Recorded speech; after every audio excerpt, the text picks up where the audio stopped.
এই মুহূর্তে মাননীয় স্পিকার, আমার দলের সদস্যরা এবং ক্ষেত্র বিশেষ আমি দেখছি বিরোধী দলের বন্ধুরাও আমার কিছু কিছু কথায় টেবিল থাপড়াচ্ছেন। মাননীয় স্পিকার, এই যে চেয়ারটা আপনি দেখছেন, যেই চেয়ারে আমি এখানে বসছি আপনার সামনে মাননীয় স্পিকার, এই চেয়ারটি খুব কঠিন একটি চেয়ার মাননীয় স্পিকার। এই চেয়ারটি দেখলে মনে হয় বসতে খুব আরাম, আসলে মাননীয় স্পিকার মোটেও আরামের না।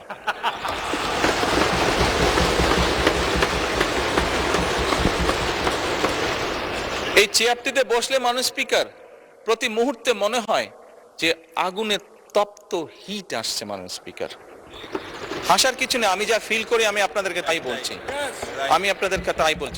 মাননীয় স্পিকার, এই চেয়ারের থেকে উঠে দাঁড়িয়ে আপনার সামনে বক্তব্যে আমি হয়তো অনেক পপুলার কথা বলতে পারতাম, যেটাতে আরো অনেক বেশি তালি হতো মাননীয় স্পিকার।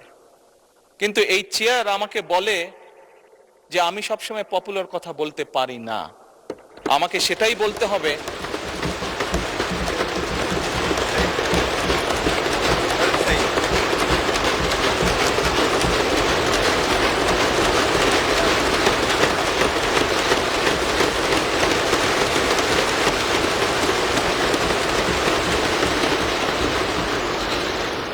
মাননীয় স্পিকার, একজন রাজনীতিবিদ হিসাবে আমারও তো ইচ্ছা করে পপুলার কথা বলতে, যাতে জোরে জোরে তালি পায়, কিন্তু এই চেয়ার প্রতি মুহূর্তে আমাকে স্মরণ করে দেয়, no, you have to take the right decision, not the popular decision.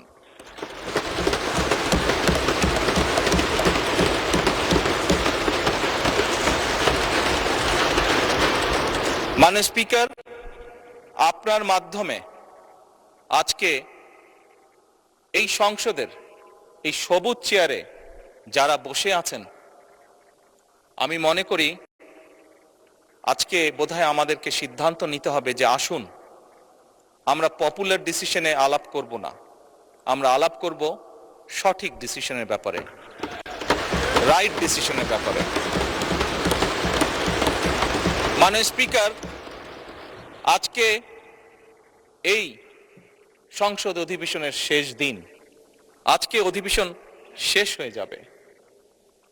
আমার সংসদ নেতা হিসেবে আমার দলের সদস্যদের কাছে, বিরোধী দলীয় বন্ধুদের কাছে, সহকর্মীদের কাছে, সদস্যদের কাছে আমার অনুরোধ থাকবে যে আসুন আগামী অধিবেশন যেটি শুরু হবে সেখানে আমরা আলোচনা করব আমরা কত দ্রুত দেশে বিদ্যুতের সমস্যার সমাধান করতে পারি।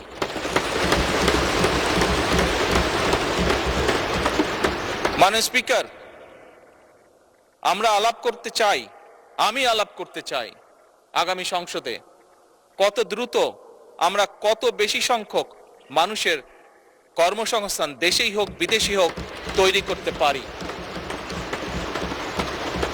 মাননীয় স্পিকার, এই সংসদে দাঁড়িয়ে আমি আলাপ করতে চাই যে আমাদের শিক্ষা প্রতিষ্ঠান, আমাদের হাসপাতালগুলোতে কত দ্রুত শিক্ষা এবং চিকিৎসা সুবিধা আমরা পৌঁছে দিতে পারি।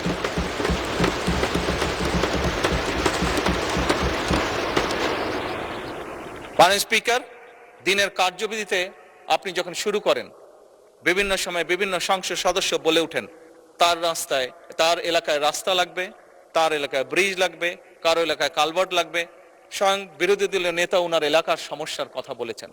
মাননীয় স্পিকার, আমরা যদি দেশের পরিস্থিতি স্থিতিশীল রাখতে না পারি, দেশে আমরা যদি অর্থনৈতিকভাবে শক্তিশালী করতে না পারি, মাননীয় স্পিকার, বর্তমান প্রেক্ষাপটে যেখানে 30 লক্ষ কোটি টাকার ঋণ নিয়ে এই সংসদ দেশ পরিচালনা শুরু করেছে, সেই দেশকে আমরা এগিয়ে নিতে পারবো না।